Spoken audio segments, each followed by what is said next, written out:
I'm Leah Lane, an award-winning travel writer and author of Places I Remember, Tales, Truths, Delights from 100 Countries. On this podcast, we share conversations with travelers about fascinating destinations and memorable experiences around the world. You may be surprised to hear that the Republic of India is the seventh largest country by area, and since 2023, the most populous country in the world. India is also one of the world's oldest cultures, spanning from ancient civilizations to the modern republic. It's marked by major empires, such as the Mughal Empire, religious developments, such as Hinduism, Buddhism, and Jainism, and a long struggle for independence from British rule led by Mahatma Gandhi. It culminated in the nation's establishment in 1947, and India is now the world's most populous democracy. When you're traveling in a country with so many historic layers and cultures, it's especially helpful to learn about some of the history before you arrive. Geographically, India ranges from the Himalayan mountains in the north to the tropical peninsula in the south, surrounded by the Arabian Sea, Bay of Bengal, and Indian Ocean. India is known for immense cultural, ethnic, and religious diversity with over 22 official languages. Its economic growth in the last decades has been rapid, and it's recently achieved significant progress in reducing extreme poverty and expanding infrastructure and access to basic services. India is a feast of senses and history and geography, and a trip there can be daunting. You'll probably get around by extensive train and plane networks, but driving is okay. It's not for the faint of heart. Locals seem to know how to weave through it all. As there's so much to cover, in this episode, we'll concentrate on just a few of India's most popular tourist sites to give you a taste of what not to miss. Our guest is Jilani Warsi. He was born in India. He's written dozens of books and research publications. He's got a PhD in linguistics. He speaks several languages. He's taught at Harvard, and currently he's in New York teaching at Queensborough Community College. Welcome, Jilani Warsi, to Places I Remember. Thank you. Thank you, Leah. Well, as you know, a traveler can spend years traveling and discovering India. And let's start with Delhi, India's capital. It's a massive metropolitan area in the country's north. What are some of the sites in Delhi that a traveler shouldn't miss? So first of all, before I even begin, I want to let our listeners know that there are two Delhis. There's Old Delhi and there's New Delhi, right? Yeah. So the Old Delhi, if travelers are into history, they really want to explore the quintessential Old Delhi with all its cultural activities, architecture. The Old Delhi has one landmark that's not to be missed, called the Jama Masjid, also the Jama Mosque, which was built by an emperor. And the area around it, they have street foods, local delicacies. Most travelers are into food. They want to try out something new, something different. So Jama Mosque is one of the places. But the one landmark that stands out is called the Red Fort. Beautiful red fort, which was built by Shah Jahan, the same Mughal emperor who built the Taj Mahal in Agra. And we'll get to that in a second. Yes. So the Red Fort was built in 1648, also was the seat of Mughal power until 1857. Akbar the Great and his son Humayun, they did business and they met with their ministers and people would come. The Mughal emperor would hear them out and then make decisions. The Red Fort has a stunning structure. It's tall red sandstone wall covers an area of more than 2 square kilometers. It's huge. I mean, if a person walks, they can get tired. The entirety of the Red Fort is crescent-shaped and is surrounded by a moat. There is a main entrance called the Lahore Gate, faces towards Lahore and Pakistan. Visitors reach Chandni Chowk, a 17th century covered bazaar, where items such as silks, jewelry, gems, and silverware can be purchased. Yes, I have to add, I did shop there. And I think in all of India, I found more there to bring home than anywhere else. It's a wonderful place to shop. And it feels part of India. The smells are amazing. The colors are so vibrant. You can't miss it. That's a must. So the Red Fort also has a light and sound show in the evening after the sun goes down. It's a unique show. I don't know of many places that have a light and sound show. Basically a reenactment of the times of the British Raj. Very good tip, because many places have closed their light shows for some reason, maybe expenses, I don't know. So that's a wonderful thing to know about. I think if people can fit that in, not to miss. Stay there for a few hours. Nabat Khana, Diwan-e-Am, the hall of public audience where the Mughal emperor would sit, watch the light and sound show. So that's the Red Fort. It's iconic. It's a landmark, and that's built in New Delhi. The old Delhi is different. There is a place, Leah, you may have gone there. It's called Chandni Chowk. Yes. Now, you remember, right? Bizarre. Yes. The bazaar is very, very popular where tourists flock. Even the locals, they would go there, try out the local delicacies, sweets, chai, the milk tea. Here in America, when you say tea, you're thinking green tea mostly, without milk and sugar. Go to Chandni Chowk for the chai and then the dessert. There's Qutub Minar, which is in Mehrauli, which is quite a distance from New Delhi. Qutub Minar is the India's tallest minaret. There's a minaret in Mehrauli. It's also now a UNESCO World Heritage Site that attracts many international visitors. And one can even climb to the top for the breathtaking views of the surrounding area. It was completed in the 12th century. It has five-story tower rises more than 70 meters and is covered with intricate carvings featuring the history of Qutub, the Mughal king, and that's why the minaret is named after him. It's called Qutub Minar. There is just so many places. It being the capital of India, parliament where the president meets with the politicians. There is this Baha'i temple. I'm not sure if you've been there, Leah. The Lotus Temple is called. Yes, the Lotus Temple. Absolutely. Right. Magnificent. It's a house of worship. What I like about them is that anybody can go. People of any faith, and they have books on contemporary religion. They can read, they can sit and meditate. It's a beautiful structure. It was built in 1986. And just so that people know, it has attracted more than 70 million visitors. Wow. Baha'i temple also in Israel. It's a very interesting building as well. Right, right. Capital of the country, way, way, way back. It's fascinating. I just want to mention that close by, not so far, maybe 200 kilometers or so southeast of Delhi, is Agra on the banks of the Yamuna River. There is one of the great structures of the world, the Taj Mahal, which was built in 1632 through 1648. It's a white marble mausoleum built by Mughal Emperor Shah Jahan, who you mentioned earlier, for his wife Mumtaz Mahal. Why do you feel it's considered such a masterpiece? Great question, Leah. I looked up other marvels of architecture around the world. This building was built to commemorate love, and I haven't come across any building that was built for love. Like all these kings and their victory and immortalizing themselves. It's a beautiful story that travelers should know. Shah Jahan and Mumtaz Mahal, they were married, and she was bedridden. She was sick. She was dying. And she asked Shah Jahan to do something, right? Something very special so that coming generations would learn about their love. It took 20 years to build the Taj Mahal. It's on the banks of the river Jamuna. It's iconic, rightly said. And it received, I don't know, millions of visitors to the city of Agra everywhere. Breathtaking. Every bit as incredible as Yes, I think it's even better. It's even better because when you look closely at the marble, it's embedded with precious and semi-precious stones. And each part of it, if you come up very close, it's a work of art. So simple and it's a beauty. And as you said, it radiates with this feeling of love. So I think you're absolutely right. Simplicity. Gorgeous. Lovers go there, married couples go there, and they embrace each other and they cry. They get, goosebumps. I have one suggestion because I went in the afternoon, it was very crowded, and then I got up very early in the morning the next day, right when it opened, when the sun was hitting it and it was all kind of pinkish golden, and there were very few people at that time. And this was a long while ago. Maybe people have figured this out. But I would say it's worth it to find a time in the morning if you can get up real early, and it's more beautiful even then because there aren't so many people around.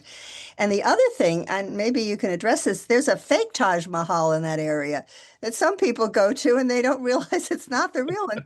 What It's is not that? the real one. It's nowhere near as Yeah. magnificent as the Taj Mahal. It's a fake Taj, but that's interesting that you should bring this up. And I agree. I mean, at the crack of dawn, if people gather very early in the morning, they avoid the crowd and they can walk the grounds. I mean, there's so many places within that arena. Taj Mahal is the centerpiece, but there are other little buildings around it. Taj Mahal, I mean, you've seen it in history books and postcards and social media.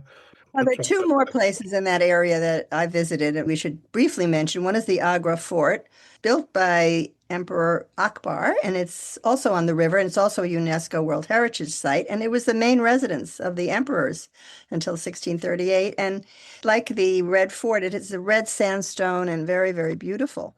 Yeah, absolutely. You took my words. I was just gonna say, okay, you can do the Taj Mahal without mentioning the Agra fort.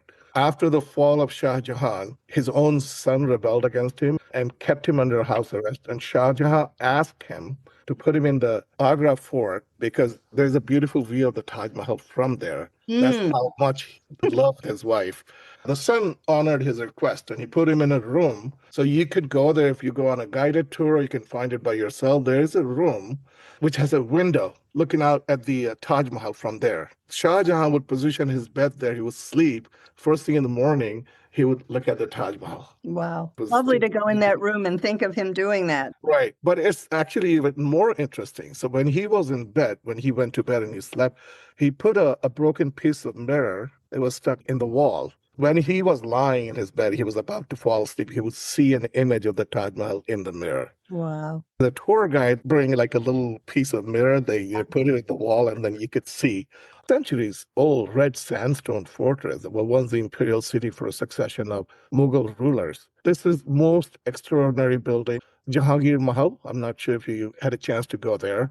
It's also a massive palace that blends stunning Hindu-inspired features with Right. Central Asian architectural elements.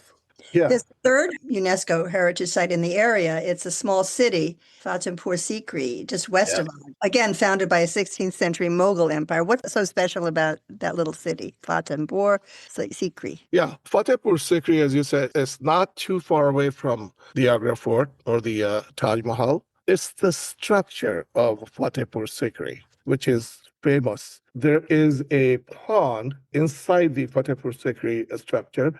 Younger people, when the locals, the brave hearts, they jump from the top of it. They dive into Well, the pond. I So don't recommend that. Okay. unless they are, daredevils, then yeah, sure.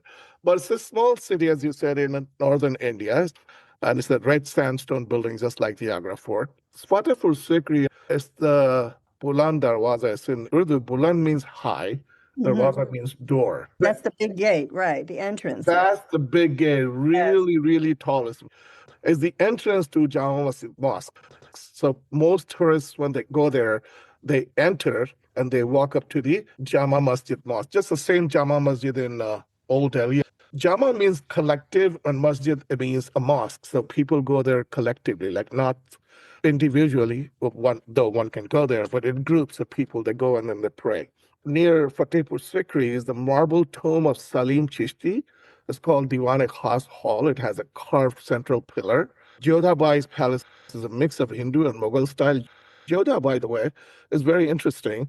Akbar the Great, the Mughal emperor, he married a Hindu woman. Her name was Jodha Bai. And he was Muslim. And so that is how secular he was. He's setting, a good example for India. That look, the king can marry a Hindu. And throughout his life, he honored his wife's religion. So they built a temple inside the palace. A love story. That's so nice. I like That's it. another love story, right? And she loved it because there was no pressure on her to convert to Islam. She got up and she offered her morning prayers. So you will see both. It's a very nice mix of Hindu and Mughal style. So some of the architecture will remind you of Islamic architect. And then also there's Hindu architecture too. Next to the five-story Panch Mahal that overlooks the site.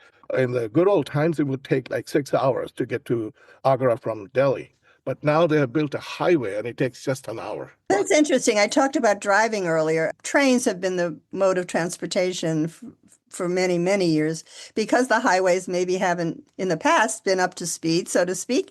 What do you have to say about driving in India? I know I've been on the road there and it is daunting, and I personally don't recommend driving. I recommend if you can get somebody to drive you, but is it better now? I haven't been in a little while. What do you No, the know? population has grown like I know, but tremendously. is the I driving think it's bad? even worse. I Oh, mean, yes, the government has built lots of roads and bridges. Just like you, I don't recommend no. driving. One is bold enough or courageous enough, one could drive from New Delhi to Agra. Let me just add the other major city that people think about, Mumbai. It used to be called Bombay. It's densely populated on the West Coast. It's a financial center. It's India's largest city. It's a little more modern in tempo. What's not to miss? What would you say? Bollywood, one of the largest movie making industries. Because of that, there are lovely luxury hotels and restaurants. The city is renamed as Mumbai because Bombay is the name that the British gave the town. Right. So people would come from all over India to see this movie stars' houses or their mansions or their Right. palaces. And they come out. They have a balcony. The stars come out in the morning. Oh, And how the people nice. would gather and then he would just wave Usually at the his stars friends. come out at night, but in India they come out in the morning. Okay, that's very good. They had a wonderful tour where you would go to this beautiful old movie theater and you'd have dinner and then they'd show a beautiful Bollywood film and some of the stars would come out there too. It's a wonderful way to emphasize industry there. Oh, absolutely. So Mumbai is known for stardom, show business. So people go there for various reasons. The movie buffs would go, and there's an area in Bombay called Film City. Hmm. Okay, where they have studios when they're doing indoor shootings, not an outdoor location. Then they go to the Film City and enjoy, just seeing the statues and posters of their favorite movie stars. It's great. You probably know this, Leah, Marine Drive. So I recommend just hiring a cab, getting a taxi driver, but driving across the Bandra Worli Sea Link is one of the most iconic sites. And it really comes to life at night because it's all lit up. It's a You're cave. talking about the Gateway Arch, the big gateway. There you go. Yeah. It's a modern, semi-modern for India, a hub, right, on the waterfront. Right. So it Mhm. has the most impressive views of the Bandra Worli ceiling, the Bandra Fort. It's a historic watchtower by the Portuguese in 1647. The way to get to the Bandra Fort is through the Marine Drive. At night, the bridge Yeah. lights up with spectacular color. So it's Modern India. But there is one place in Mumbai that I went to that I really was impressed with, Elephanta Island, the cave temples there dedicated to the Hindu god Shiva. If you take a little boat to the island, to those right. caves, see with the carvings. I agree. Unfortunately, Leah, it doesn't get much press. Right. You go to Mumbai, you're just basically engulfed by Bollywood show business, and there's so many places you can go. Street foods is also very common and they're very popular too. We should let the travelers know that street food is very cheap. It doesn't cost an arm and a leg, and you just go there. It's the food And, you'd eat at an Indian restaurant, only from a street vendor. And it's similar. We all are familiar with the delicious, curries and tandoori chicken, but they're on a stick where it's easier to eat. right. And not to mention the biryani, which is like the Yes, staple the of rice, Pakistani. yes. We can thank the Mughals for bringing it to India. Yes, I always think people in India eat Indian food every day. So, That's true. That's true. But I so, think those of us, those are travelers, US travelers who go to Indian restaurant, they probably already know what samosa is. yes. Samosa is this triangular fritter, Oh, and it's delicious. so amazing that one could stuff it with either mashed potatoes or even ground meat. You could find that too. It's rather cheap, but like maybe not even 5 rupees, Right, which is like 10 cents or something. right. That's This just very inexpensive, but I strongly recommend enjoy trying out samosas. delicious food is part of India, the sensual part. It's so everything is sensual there. The colors and the smells and the sights and the tastes. You Right. have to really enjoy all of it to get the feel. So much wonderful food and wonderful sights. And obviously, we can't do justice to it in one session. So, what we're going to do for India is have a second part where we discuss sacred sites and festivals, and the North Country, which is the hill country, and the South, which is amazing, the waterways and wonderful cities and cultures. So, we're going to have Jelani come back for that. We'll look forward to that. But meanwhile, the name of the podcast is Places I Remember. So, Jelani, would you share with us a special memory of India? Sure. Sure. You've already mentioned that earlier. I think Mahabodhi Temple in Buddha Gaya, which is from my birthplace, Patna, is about an hour. So it's not that far away. It's the temple where the Buddha reached nirvana, where he was enlightened. So there is a path after he became enlightened where he walked back and forth. This was called the Lotus Walk, Yes. right? And so people go there, and there is still a banyan tree under which he sat and meditated for a long time. And I went there. I was there with my family, and I lucked out because there happened to be a huge congregation of monks from all over the world, not just Indian monks. So they were all lying prostrate. They were praying. They were chanting the sutra. It truly was very surreal experience. I wasn't expecting that because you usually go, Right. you see the Bodhi temple, and it's been years, but I'll never forget. They're wearing their robe, head shaved and all, and they're all praying together like thousands of Buddhist monks. So it was a very fortunate day for me, and I will never forget that, to go and just sit under the tree. The original tree is gone because it's thousands Right. of years back, but they planted something else, another banyan tree, and it's all grown up now. It's beautiful. So Buddha Gaya, if you happen to be in the state of Bihar, that's the only place you want to be. We'll be talking more about, as I said, all the interesting aspects of both Hinduism and Buddhism, which began in India. So thank you so much, Dr. Jilani Warsi, professor and language expert, for your suggestions and insights and really wonderful remembrances about your native country. You've given us a taste of what makes India a destination for world travelers, one of the greatest, and we hope to have you back soon to cover more about it, the North, the South, customs, festivals, and all that. We look forward to it. Thanks again. Oh, thanks so much.